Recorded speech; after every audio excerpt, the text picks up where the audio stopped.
എപ്പിസോഡിന്റെ opening സീനിൽ ഇതിൽ കിളിപോയ സൈറ്റാനാണെങ്കിൽ കൈഒപ്പി ഇപ്പൊ ബോനോട് മാപ്പ് പറയും. ദയവ് ചെയ്ത് എന്നെ അടിക്കരുത്, ഞാനൊരു മാസ് കാണിക്കാൻ നോക്കിയതാണ്, എന്നെ കൊണ്ട് നിന്നെ തോൽപ്പിക്കാനൊന്നും പറ്റില്ല, വെറുതെ വിടുകയാണെങ്കിൽ ഇപ്പൊ തന്നെ ഞാൻ ഓടിപ്പോയി രക്ഷപ്പെട്ടോളാന്നൊക്കെ പറഞ്ഞ് അവനാണെങ്കിൽ കരഞ്ഞുകൊണ്ടേയിരിക്കും. ബോ ആണെങ്കിൽ നിർത്താതെ അവനെ അറിഞ്ഞും പുറഞ്ഞും തല്ലും.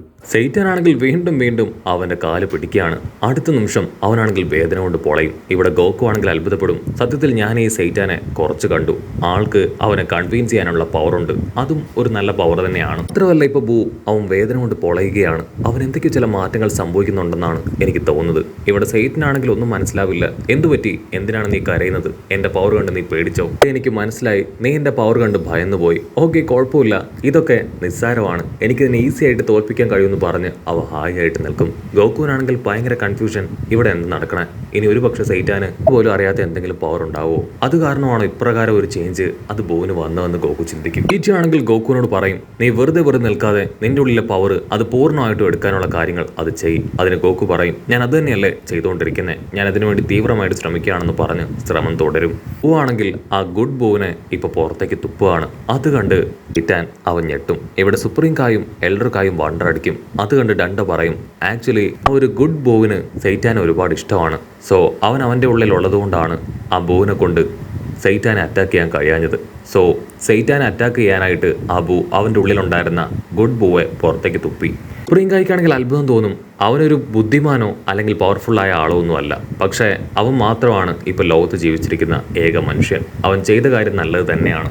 ാണെങ്കിൽ ഗുഡ് ബോവിന്റെ അടുത്തേക്ക് ഓടിയെത്തും. ബോ, നിനക്ക് എന്ത് പറ്റി, കണ്ണ് തുറക്ക്, നിന്നെ ഞാൻ ഒരുപാട് മിസ് ചെയ്തു, നീ ഈ ഭൂമിക്ക് കിട്ടിയ നിധിയാണ്, ദയവ് ചെയ്ത് നീ കണ്ണു തുറക്ക്, ഞാനും പട്ടിക്കുട്ടിയും നിന്നെ കാണാതെ വിഷമിച്ചിരിക്കുകയായിരുന്നു, ഇനിയെങ്കിലും നീ ഞങ്ങളെ നോക്കാൻ പറഞ്ഞ് അവനാണെങ്കിൽ ഇപ്പൊ ബോവിനെ വിളിച്ചുകൊണ്ടേയിരിക്കും. പക്ഷെ ബോവിനാണെങ്കിൽ യാതൊരു അനക്കവുമില്ല, അവൻ കണ്ണു തുറക്കാതെ കിടക്കുകയാണ്. നിന്നോട് ഇപ്രകാരം ചെയ്തവനെ ഒരു കാരണവശാലും ഞാൻ വെറുതെ വിടില്ല എന്ന് പറഞ്ഞ് സൈറ്റാനാണെങ്കിൽ വീണ്ടും ആ ബാഡ് ബോവിന് നേരെ തിരിയും. നിനക്കെത്ര ധൈര്യം ഉണ്ടെങ്കിൽ എന്റെ ചക്കരക്കുട്ടനോട് ഇങ്ങനെയൊക്കെ ചെയ്യും, ഞാൻ ഈ വേൾഡ് ചാമ്പ്യൻ ആണ്, സോ ഒരു കാരണവശാലും നിന്നെ ഞാൻ വെറുതെ വിടില്ല, എൻ്റെ പവർ എന്താണെന്ന് നിന്നെ ഞാൻ കാണിക്കും, നിന്നെ ഞാൻ ഇഞ്ചിഞ്ചായി തല്ലിക്കൊല്ലും, അതിനുശേഷം എൻ്റെ പാവ ഉണ്ടപ്പൻ പൂവിനോട് ഇത് തെറ്റിന് നിന്നെ കൊണ്ട് തന്നെ ഞാൻ മാപ്പ് പറയിക്കും.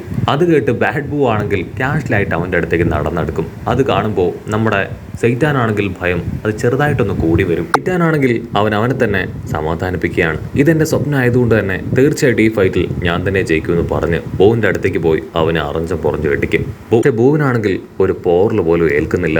അടുത്ത നിമിഷം ബോ കൈ ചുരുട്ടി ഒരൊറ്റ ഇടി. ആ ഒരു ഇടിയിൽ അവന്റെ മൂക്കിന്റെ പാല ഒടിഞ്ഞ് സൈറ്റാൻ അങ്ങനെ തെറിച്ചു പോവാണ്. ഓ നോ, ഇത്രയും വേദനയൊക്കെ ഒരു മനുഷ്യനുണ്ടാവുമോ, സ്വപ്നത്തിൽ പോലും കരുതിയതല്ല എന്ന് പറഞ്ഞ് അവൻ ഉഷാറായിട്ട് ചാടി ഓടുകയാണ്. ഒരുപാട് ദൂരത്തേക്ക് ഓടിപ്പോയി അവൻ വിളിച്ചു പോവും, തൽക്കാലത്തേക്ക് ഞാൻ നിന്നെ വിട്ടിരിക്കുകയാണ്, നീ ചെയ്തത് വലിയ തെറ്റാണ്, എന്നോട് ഒരു മാപ്പ് പറയുകയാണെങ്കിൽ ഞാൻ നിന്നോട് ക്ഷമിക്കാം. അത് കേട്ട് ബൂ ആണെങ്കിൽ നെഞ്ചത്തടിച്ച് അവനെ ലക്ഷ്യമിടും. ഉടനെ സൈറ്റാനാണെങ്കിൽ പതിയെ പുറകിലേക്ക് നടന്ന് അവനോട് പറയും, ഓക്കെ, നീ മാപ്പൊന്നും പറഞ്ഞില്ലെങ്കിലും നിന്റെ മോൻ കണ്ടാ അറിയാം നീ ചെയ്തതിൽ നിനക്ക് നല്ല കുറ്റബോധം ഉണ്ടെന്ന്, സോ ഞാൻ നിന്നോട് ക്ഷമിച്ചു എന്ന് പറയും. അടുത്ത നിമിഷം ബൂ ആണെങ്കിൽ അവന്റെ നേർക്ക് ചാടി വരും. അവനാണെങ്കിൽ സൈറ്റാനെ തകർക്കാൻ ക്ലോസ് എത്തേണ്ട താമസം വലിയൊരു പവർ വന്ന് അവനെ ഇടിച്ച് തെറിപ്പിക്കുകയാണ്. ആ പവർ ഉപയോഗിച്ചത് മറ്റാരുമല്ല, സാക്ഷാൽ നമ്മുടെ ഗുഡ് ബൂ. ഗുഡ് ബൂ ആണെങ്കിൽ ദേഷ്യപ്പെട്ട് പറയും, നിനക്കത്ര ധൈര്യം ഉണ്ടെങ്കിൽ ബോവിന്റെ ഫ്രണ്ട്സിനെ അറ്റാക്ക് ചെയ്യും. കുട്ടിയാണെങ്കിൽ സ്നേഹത്തോടു കൂടെ ബോവിന് ചുറ്റും വട്ടവിട്ട് ഓടും. അത് കണ്ട സൈറ്റാനാണെങ്കിൽ ഇപ്പൊ ബോവിനോട് ചോദിക്കും, സത്യത്തിൽ ബൂ നിനക്ക് ഇപ്പോഴും ജീവനുണ്ടോ, നീ തിരികെ വരുമെന്ന് ഞാൻ ഒരിക്കലും കരുതിയതല്ല എന്ന് പറഞ്ഞ് അവന്റെ അടുത്തേക്ക് പോകും. ജിറ്റി ആണെങ്കിൽ ഗോകുവിനോട് ദേഷ്യപ്പെടും, എന്തുകൊണ്ട് ഇത്രയും നേരമായിട്ടും ആ പ്രോസസ്സ് കംപ്ലീറ്റ് ആയില്ല, നിന്നെക്കൊണ്ട് ആ പവർ ലെവൽ കംപ്ലീറ്റ് ആയിട്ട് അബ്സോർബ് ചെയ്തെടുക്കാൻ ഇതുവരെ കഴിഞ്ഞില്ലേ? അതിന് ഗോകു പറയും, വളരെ മുൻപ് തന്നെ അത് തീർക്കേണ്ടതാണ്, പക്ഷെ എന്നെ കൊണ്ടാവുന്നില്ല, ഞാൻ അബ്സോർബ് ചെയ്ത് വെക്കുന്ന പവറെല്ലാം ചോർന്നു പോകുന്നത് പോലെയാണ് എനിക്ക് തോന്നുന്നത് പറയും. അത് കേട്ട് ബജീറ്റ ഞെട്ടും. കട്ട് ചെയ്ത ഗുഡ് ബോ ആണെങ്കിൽ ബാഡ് ബോവിനെ ആഞ്ഞടിക്കും. അതിന് ബാഡ് ബോ ആണെങ്കിൽ ഗുഡ് ബോവിനെ തട്ടി മാറ്റി പിന്നീട് അവർ രണ്ടുപേരും പൊരിഞ്ഞു പോരാട്ടം. ബാഡ് ബൂ ഗുഡ് ബൂവിന്റെ ആ ഒരു വാലിൽ പിടിച്ച് കറക്കേറി. അതിൽ കലിയിളകിയ ഗുഡ് ബൂ ആണെങ്കിൽ ബാഡ് ബൂവിന് നേരെ ഒരുപാട് പവറുകൾ അയച്ചുകൊണ്ടേയിരിക്കും. ഇത്രയും സമയമായിട്ട് നിനക്കിത് കംപ്ലീറ്റ് ചെയ്യാനായിട്ട് പറ്റുന്നില്ലേ? അതിന് ഗോകു പറയും, എന്താണെന്ന് അറിയില്ല, എനിക്കത് ചെയ്യാനായിട്ട് കഴിയുന്നില്ല, ആരോ എന്റെ പവർ അത് അബ്സോർബ് ചെയ്തെടുക്കും പോലെയാണ് എനിക്ക് ഫീൽ ചെയ്യുന്നത്. അത് കേട്ട് വജീറ്റ ആണെങ്കിൽ ഷോക്കാവും. അടുത്ത നിമിഷം ഗോകു ആണെങ്കിൽ ഇപ്പൊ അവന്റെ പവറിൽ നിന്ന് നോർമൽ പവറിലേക്ക് വരും. ഇവിടെ ഗുഡ് ബൂവിന്റെ അറ്റാക്കില് ബാഡ് ബൂവിന്റെ ഒരു ഭാഗം തന്നെ തകർന്നു പോകും. അതുകൊണ്ട് കലിയിളകിയ ബാഡ് ബൂ ആണെങ്കിൽ അവന്റെ ആ ബോഡി റീജനറേറ്റ് ചെയ്യിപ്പിച്ച് ഇപ്പോ ഗുഡ് ബൂവിന്റെ തല അടിച്ച് തെറിപ്പിക്കും. ഞാനാണെങ്കിൽ വിളിച്ചു പറയും, വിട്ടുകൊടുക്കരുത്, അവനെ എങ്ങനെയെങ്കിലും നീ തോൽപ്പിക്കണം. അതിന് ഗുഡ് ബൂ പറയും, ഞാൻ എത്രയൊക്കെ ശ്രമിച്ചാലും എനിക്ക് അവനെ തോൽപ്പിക്കാനായിട്ട് പറ്റില്ല. ഗോകു ആണെങ്കിൽ ഇപ്പോ അവന്റെ ആ ഒരു ശ്രമം മതിയാക്കി താഴേക്ക് വരികയാണ്. വജീറ്റ ആണെങ്കിൽ അവന്റെ അടുത്തേക്ക് വരും. ദയവ് ചെയ്ത് നീ എന്നോട് ക്ഷമിക്കണം. ഞാൻ എത്രയൊക്കെ ശ്രമിച്ചിട്ടും എന്നെ കൊണ്ട് ആ പവർ ലെവൽ കംപ്ലീറ്റ് ചെയ്യാൻ കഴിയില്ല. ഞാൻ മരിച്ചു കഴിഞ്ഞപ്പോൾ ഞാൻ കറക്റ്റായിട്ട് അത് ചെയ്തതാണ്.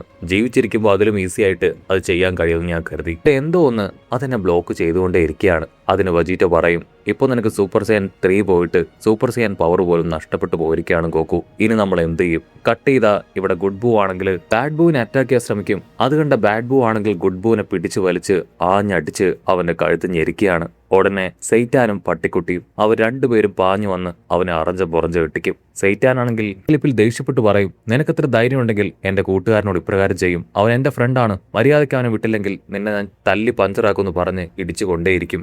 ഗുഡ് ബൂ ആണെങ്കിൽ ബാഡ് ബൂവിനെ ചോക്ലേറ്റ് ആക്കി മാറ്റാനായിട്ട് ശ്രമിക്കും. പക്ഷെ സൈഡിൽ ശബ്ദം ഉണ്ടാക്കി അവൻ അങ്ങനെ തിരിഞ്ഞ് വലിയൊരു പവർ ഉപയോഗിച്ച് ഗുഡ് ബൂവിന്റെ തല തകർക്കുകയാണ്. അതിൽ കലിയിളകിയ ഗുഡ് ബൂ ആണെങ്കിൽ അവനുമായിട്ട് പൊരിഞ്ഞ പോരാട്ടം.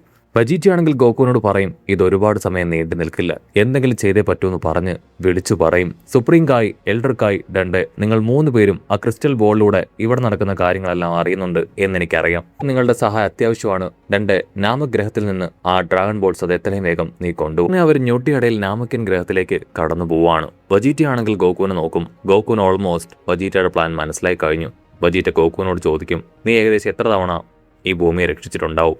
അതിന് ഗോകു പറയും, കൃത്യമായ ടൈം എനിക്കറിയില്ല, പക്ഷെ ഒരുപാട് ടൈം ഞാൻ ഈ ഭൂമിയെ രക്ഷിച്ചിട്ടുണ്ട്, അതെനിക്കറിയാം. വജീറ്റ പറയും, ഈ ഭൂമിയിലെ ജനങ്ങളെ അവരെ നമുക്ക് പ്രൊട്ടക്ട് ചെയ്യണം. കട്ട് ചെയ്താൽ ഇവിടെ ഒരു 3 പേരും നമുക്കേ ഗ്രഹത്തിലേക്ക് എത്തും. ആണെങ്കിൽ ഹാപ്പി ആയിട്ട് അവന്റെ എൽഡറിന്റെയും ബാക്കിയുള്ള ആൾക്കാരുടെ അടുത്തേക്ക് ഓടി വരികയാണ്. അവനാണെങ്കിൽ എൽഡർ കായോട് ആ ഒരു ഡ്രാഗൺ ബോൾസിനെ പറ്റി ചോദിക്കും. അടുത്ത നിമിഷം അവർ ആ ഡ്രാഗൺ ബോൾസ് എല്ലാം ഉയർത്തി കാണിക്കുകയാണ്. നടക്കുന്ന കാര്യങ്ങളെല്ലാം ഞങ്ങൾ മനസ്സിലാക്കി കഴിഞ്ഞു, എത്രയും വേഗം നിങ്ങളത് ഉപയോഗിച്ച് നിങ്ങളുടെ മിഷൻ കംപ്ലീറ്റ് ചെയ്യുക. ഇതൊക്കെയാണെങ്കിൽ ഭയങ്കര സന്തോഷം. അവൻ ഞൊടിയിടയിൽ ഡ്രാഗൺ ബോൾസ് കിട്ടിയ കാര്യം ഇപ്പോൾ വജീറ്റയെ അറിയിക്കുകയാണ്. അവനാണെങ്കിൽ ഷോക്കാവും, ഇത്ര വേഗം അത് കളക്ട് ചെയ്തോ? അങ്ങനെയാണെങ്കിൽ ആദ്യം ഭൂമി അത് തിരികെ കൊണ്ടുവരാനായിട്ട് നീ ആവശ്യപ്പെടണം. രണ്ടാമതായിട്ട് മാർഷൽ ആർട്സ് മത്സരത്തിൽ മരിച്ചുപോയ നല്ല ആൾക്കാരെ തിരികെ കൊണ്ടുവരാനായിട്ട് നീ റിക്വസ്റ്റ് ചെയ്യണം. അത് കേട്ട് ഡണ്ടെ ആണെങ്കിൽ ഷൗക്കാവും. ഇങ്ങനൊരു അവസ്ഥയിൽ ഇതൊക്കെ ചോദിച്ചാൽ വീണ്ടും പോവാൻ നശിപ്പിക്കില്ലേ? അതിന് കോക്കു പറയും, എനിക്ക് എന്തോ ഒരു പ്ലാൻ ഉണ്ട്, അത് കൃത്യമായിട്ട് എനിക്ക് അറിയില്ല എങ്കിലും അത് കറക്റ്റ് ആവുമെന്നാണ് ഞാൻ വിശ്വസിക്കുന്നത്. സോ അവൻ പറയുന്നത് പോലെ നീ ചെയ്യൂ ഡണ്ട. അതിന് ഡണ്ടെ ആണെങ്കിൽ ഓക്കെ പറയും. വജീറ്റ ആണെങ്കിൽ എത്രയും വേഗം ആ ആഗ്രഹങ്ങൾ ചോദിക്കാനായിട്ട് ആവശ്യപ്പെടും. അത് കേട്ട് ഇപ്പോ ഡണ്ടയുടെ എൽഡർ ആണെങ്കിൽ ഡ്രാഗനെ പുറത്തേക്ക് വിളിക്കുകയാണ്. ആ ഡ്രാഗൻ അങ്ങനെ പുറത്തേക്ക് വരുന്നതോടു കൂടെ ഈ ഒരു എപ്പിസോഡും അവസാനിക്കുന്നു.